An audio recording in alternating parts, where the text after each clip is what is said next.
各位朋友，歡迎大家嚟到凌晨空間之三定師傅。係，早哥好，大家好。大家好啦，咁咧今集咧，阿三定師傅咧就想同大家咧係講一講咧，就呢個叫做算命。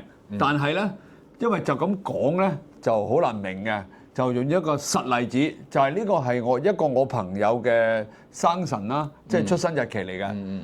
咁咧，我呢個朋友咧就係做身心靈導師啦，咁啊佢係識得頌缽啦、香薰啦，同埋咧佢喺呢個觀塘咧就開咗一間鋪頭咧，就專係幫人做一啲身心靈嘅治療嘅。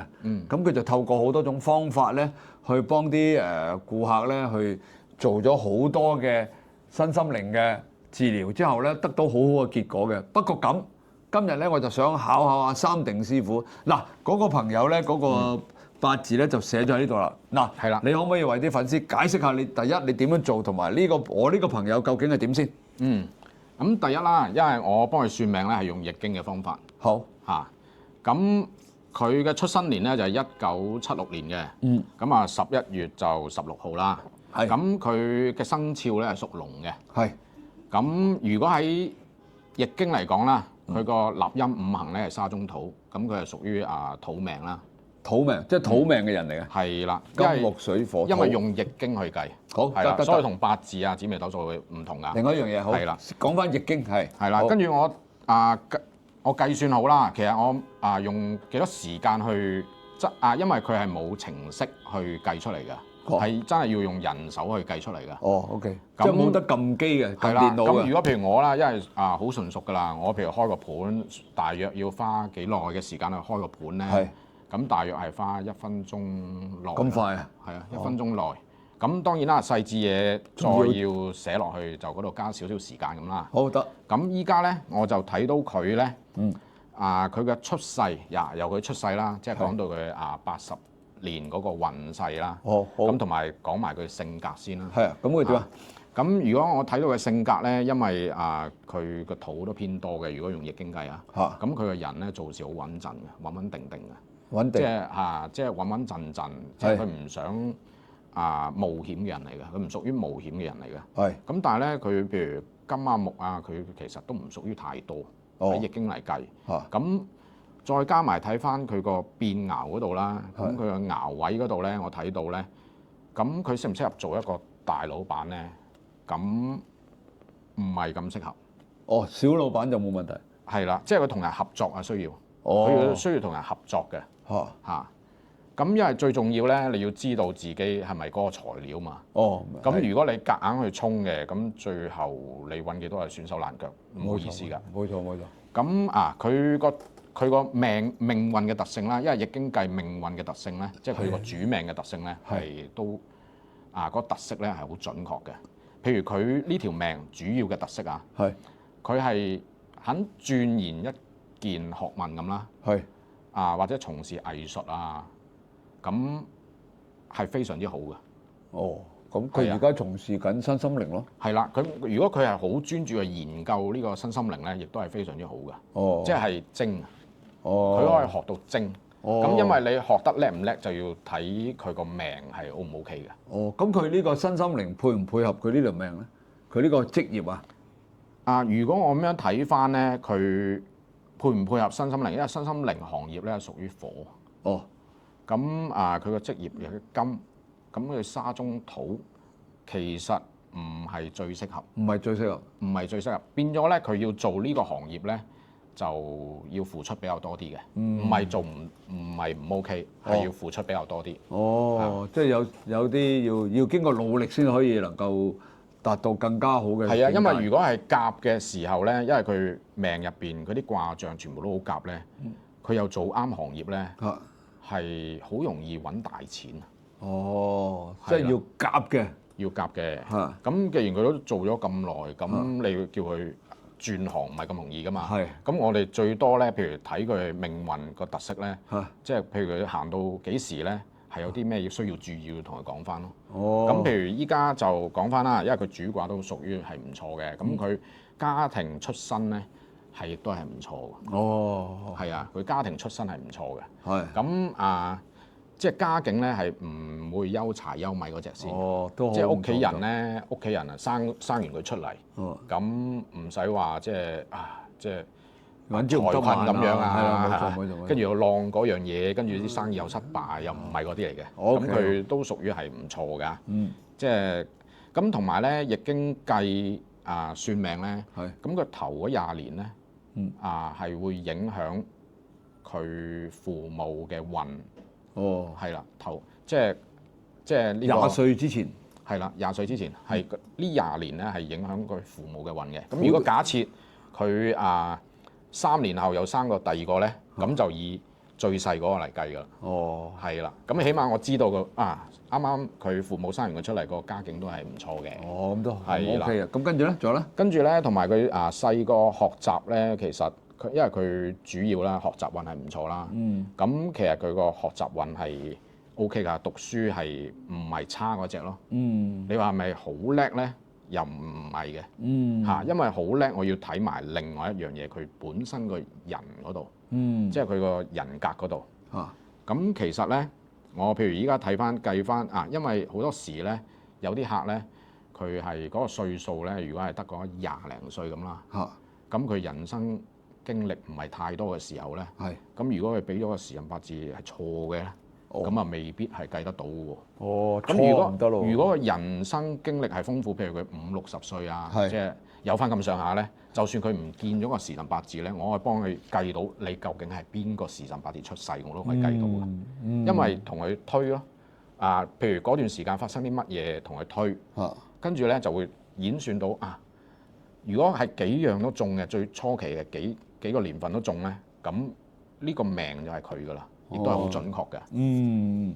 咁好啦，咁佢而家已經佢已經係49係嘛？都係啊，就嚟50㗎啦。係啦，咁佢而家有嚟緊呢個嗱，你事業講咗啦，咁佢其他嗰方面咧？我講佢個人脈講佢所有嘅人脈網嗰個關係先啦。好啊。咁第一咧，佢我睇翻佢婚姻先啦。係。佢嘅婚姻咧，嗰個卦象就真係比較差嘅。麻麻地嘅。麻麻地嘅。Okay。即係呢一種卦象咧，叫損卦咧，係容易結咗婚都會離婚。哇，咁都得啊？係啊。哇，真係有少少。咁事實上咧，呢個事主之前都有同佢傾過嘅，咁佢真係經歷過呢啲嘢嘅。哦，即係我朋友真係咁嘅。係啊，真係經歷過呢啲嘢。其實佢之前係都有傾過下偈嘅。OK。係啦，咁跟住啦，再對應翻啦，佢嗰個父母啦嘅關係啦，咁同埋上司嘅關係啦，咁其實佢同佢父母嘅關係咧，阿爸係會好啲嘅。哦，佢同阿爸個關係係會好啲嘅。如果同譬如阿媽嘅關係咧係相克。哦，相克咧就變咗如果真係都冇乜嘢講，亦都冇唔差咁樣咧，係唔會成日見到面，因為你相克。哦，明白。係啦。咁佢健康嗰度點啊？佢要慢慢睇，逐年去睇。好。跟住啦，因為太細嗰啲唔講啦，講到20頭啦。咁20頭咧，佢個命運嘅走勢咧，佢係曾經咧20頭嗰陣時經歷一個低潮嘅。哦。經歷一個低潮，但係咧佢之後嗰個方向都會係好嘅。咁跟住去到20中咁啦，20中咧咁其實佢如果係啱啱出嚟做創業或者係做生意或者係打份工咁啦，嗰陣時係比較吃力啲嘅。20幾歲因為佢正常啊。佢個卦象話咗俾我聽咧，佢係好容易招攬一啲同佢差唔多嘅競爭對手啊。咁你同咁多人去競爭搶你個位，咁你嗰陣時做嘢唔會係好順暢咯，係要捱咯。係啊，即係好似要同人爭上位嗰啲咁嘅。咁跟住啦，但係佢嘅人生咧個轉捩點咧，因為佢沙中土啦，咁佢20至30呢段時間咧，佢係行緊土運喎，咁佢財運唔差喎，就喺佢個20尾嗰段時間啦，佢係人生入邊比較揾得多錢嘅嗰幾年，係啦。如果詳細咧就長批咧就再睇埋嗰個流年嗰個卦象，係啦。咁呢度就係初步咁樣去講，基本咁樣去講。明白。咁跟住啦，去到30頭啦，30頭咧佢應該係如果係個緣分到咧，佢應該係開始去創業㗎。嗯，因為嗰陣時咧，佢行緊嗰個運咧就係創業運。嗯，即係適合出嚟做生意嘅。嗯，係啦。咁跟住啦，去到呢個30鐘度啦。咁其實咧，佢同嗰啲人際嘅網絡咧，其實比較容易揾 partner。咁譬如佢出句聲，都會有人幫佢嘅。咁係啦，嗰段時間嗰啲人脈係唔錯嘅。咁其實咁樣 so far 咁樣去睇咧，佢20尾至30鐘都係唔錯㗎。哦，跟住咧，佢嘅轉捩點咧喺邊度啊？就喺30尾啦。哦，30尾咧就係佢人生嘅轉捩點啦。我相信咧喺30尾嘅時候咧，可能佢做咗第二行㗎啦。哦，係一個比較大嘅轉變啊。因為個卦象話咗俾佢聽咧，佢係比較大嘅轉變。咁但係個財運都係唔錯啊，因為佢都係行緊土。一路都唔錯。咁佢係啊，佢成個命佢肯做都係揾到食㗎，唔錯嘅成個，即係屬於係，即係如果我睇咁多命盤嚟講咧，咁佢係屬於中上啦，即係揾 OK 喎。係啦，即係係啦，屬於中上，係屬於唔錯，因為佢個卦象咧，同佢本身個命咧，都係相對應㗎，所以佢係揾錢唔會話太大問題嘅，肯做就唔會太大問題嘅。咁跟住啦，去到40頭度啦，40頭咧嗰段時間咧行緊咩運咧？佢係好中意去學嘢，吸收下啲新嘅知識。而家佢都學緊嘢喎。係啊，40頭啊，講緊40頭，佢好中意學習或者好中意研究一啲嘢啊。係，因為我見到佢個運咧，嗰個卦象咧，係專係學習研究啊。係啦，即係學習嗰一 part。冇錯。係啦。跟住啦，去到呢個40鐘啦。40鐘咧個卦象又唔同喎。佢之前嗰幾年，佢學嗰門手藝咧，佢40鐘度咧，終於係精。有所發揮啦，真係。係啦，因為佢專注心靈啊嘛。係啊，佢專注去研究嗰一範咧，一定係 O K。所以佢又係而家就係。但係咧，佢40至50嘅時候咧，因為佢行緊金運啊。咁即係點？咁佢本身係土嘛，你行緊金運，因為土生金，即係付出比較多去揾錢咯。係啦，但係都 OK 啊，你都 OK 嘅，係啦，啊，即係只不過付出比較多啲，先要揾到即係佢而家都 OK 嘅。佢而家開咗呢度，佢借俾我哋拍嘢咁樣係嘛？係。佢呢度都幾好嘅。係啦，跟住啦，佢而家行緊咩運咧？咁佢依家啦，就係依家啦，即係譬如佢40尾啦，咁至到50咧，咁佢行緊咧就係叫做豐收運啊。豐收運啊，即係佢可以揾到好多錢咯。佢之前咧經歷咗苦心去經營嗰啲客戶咧，咁要當然一段時間啦，即係可能1年啊咁樣去對住呢個客咧。咁之後嗰個客咧會有個比較大啲嘅回饋俾呢位人。咁整體佢其實如果講到呢度，佢而家都差唔多到佢49，其實佢運勢都唔錯喎。唔錯。我正想到啦，我哋講咗咁多啦，佢嘅健康點樣？健康如果我睇佢成個命盤啦，喺咩時候比較容易出現咧問題咧？幾多歲？反而係50頭喎。哇！即係就嚟緊噶咯。係啊，50頭。有少少開始身體出現毛病嘅時候咯。係啊，但唔係嚴重嘅。應該係屬於因為離係屬於心。係。應該可能佢自己嗰個心理調節啊。係啊，即係有機會係屬於心病。係啦，即係唔一定係佢嘅心臟有問題。喂，好啦，嗱，講咗咁耐啦，因為我哋好啦，咁你解釋咗咁耐，我想問咧，其實啦，你而家開呢啲咁嘅叫做易經算命，咁可以算到人哋幾多歲咧？算到80嘅，80係啦，80之後就再回翻之前。即係由佢係啊，唔計㗎啦，終於去到80歲。係啦，80跟住如果係81啦，就去翻佢1歲咁樣打上咁樣。咁如果我而家已經80歲，咪唔使算命咯？唔啊，咁其實都唔使點算啦，80歲，唉，真係咁大年紀。因為一個循環嚟㗎嘛。係啦，咁我想問咧，譬如話啦，有冇啲人咧就話俾你算完之後咧，師傅啊，我想咧嗱，你話咗俾我聽咁啊，有乜辦法啦？譬如佢病嗰度，你有冇辦法教佢？嗱，嚟緊你講緊我 friend 咧，佢將會病啦，係嘛？即係話心啊各方面可能出問題啦。咁有冇辦法你教佢趨吉避凶咧？啊，因為佢從事身心靈啊嘛。係。咁如果佢個病咧，應該係心病啊。心病。可能佢當時咧，佢遇到好多心結嘅問題啊。係。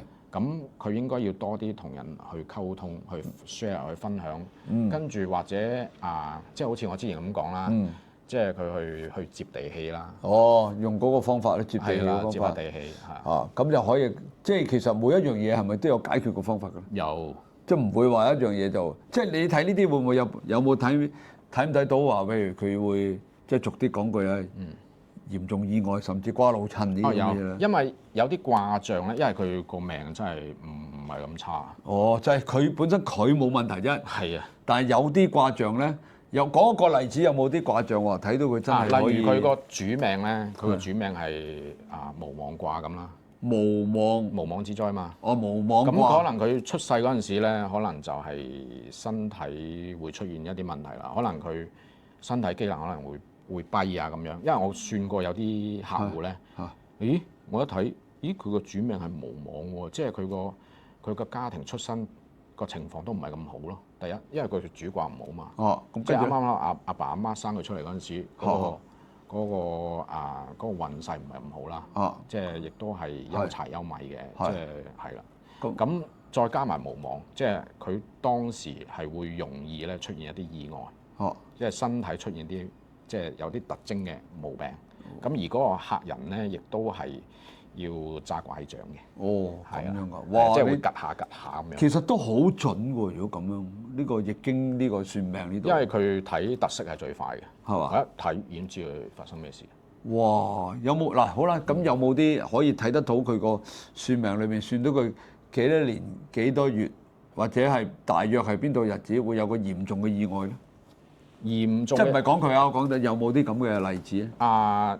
會睇到嘅。譬如我睇到有啲客咧，即係頭先講，譬如無妄嗰啲卦啦，咁係容易發生意外噶嘛。係。咁如果係有啲係關乎係即係一啲特大嘅錯誤啦，咁都係會發生呢啲問題嘅。點樣睇到佢特大錯誤啊？即係有啲咩卦象度睇。卦象都係嗰啲一橫嗰啲卦象。嗰啲卦象，因為我係睇卦象睇到好熟㗎啦，一睇我已經知道發生咩事啦。哦，咁樣。因為你工當藝術啊嘛，你初期嗰一年可能未係咁熟啦，可能要慢慢計啦。但係因為我已經熟咗一望，我都唔使再去長計，我已經係一睇我心入邊、我腦入邊已經計到佢已經係點啦。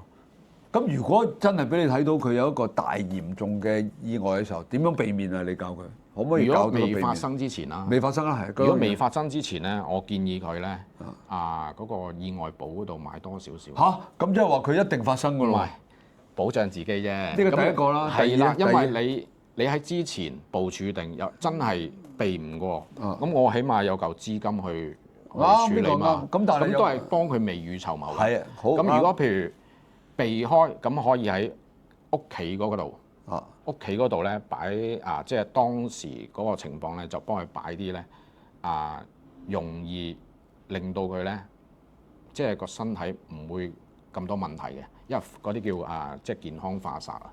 健康化煞係啦。可唔可以講用啲咩嚟？譬如佢當時如果再個命盤已經話咗俾我聽啦。係啦。咁如果佢嗰個屋嗰個佈局係。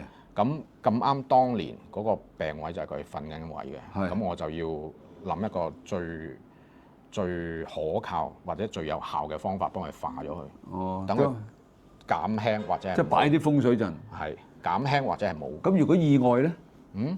如果睇到個嚴重意外咧，會唔會睇到嚴重意外嘅呢樣嘢？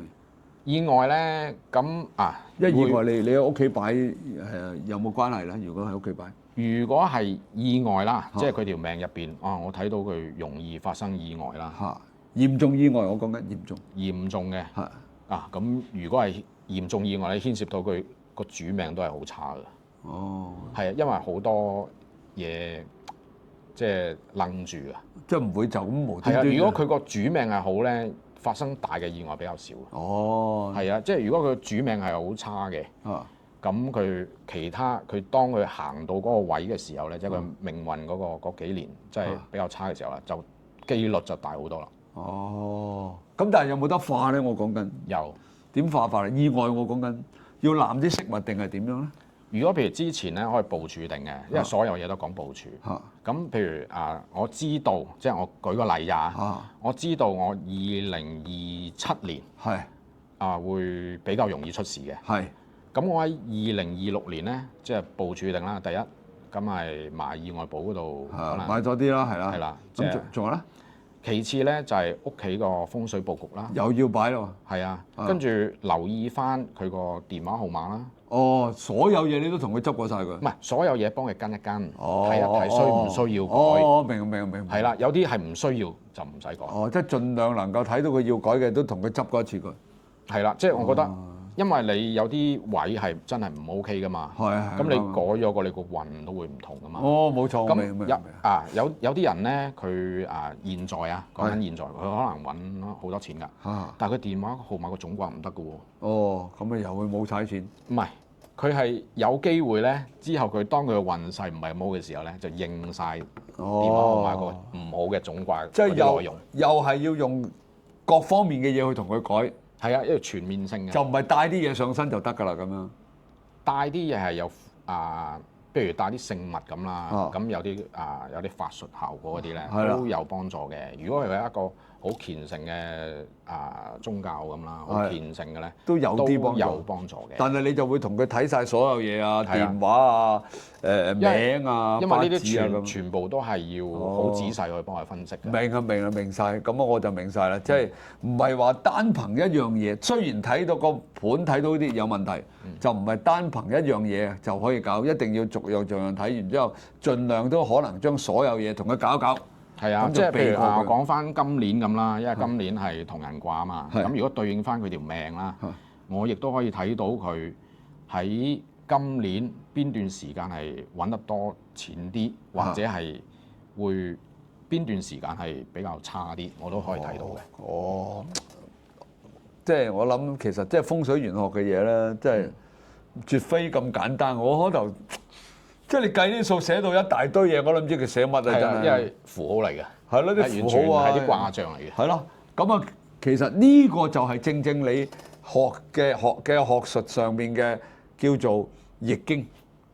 你曾經講過咧，易經係一個喺呢個玄學裏邊咧係比較高地位嘅學術，即係要學呢樣嘢嘅。唔係，因為佢係唔係高地位係因為佢係發源啊。發源因為所有術數咧都牽涉咗易經嘅元素喺入邊。明白。所以咧，阿三定師傅咧就透過呢個易經咧，幫人哋睇到好多嘢㗎。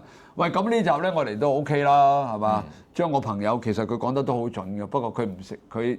其實都識我朋友嘅，不過咧但係咧，我今次咧特登咧就叫佢幫我再起個名盤，因為我朋友喺嗰度，等間咧我就佢喺度聽住㗎。咁其實講得好準嘅，不過咧就因為時間關係，我哋唔費事將佢由跟住50一路講到80啦。嗰啲其實就只不過話俾大家聽咧，阿三定師傅透過呢個易經咧，可以幫人哋睇到好多關於你嘅甚至乎幾多歲開始到幾多歲嘅嘢嘅，係嘛？好啦，咁呢集我哋到呢度啦，多謝三定師傅先啦。記住我哋呢集咧係叫做凌晨空間之三定師傅。多謝做哥。好啦，咁記住點讚、收藏、轉發、撳個鐘仔啦。喺呢度多謝大家，拜拜。拜拜。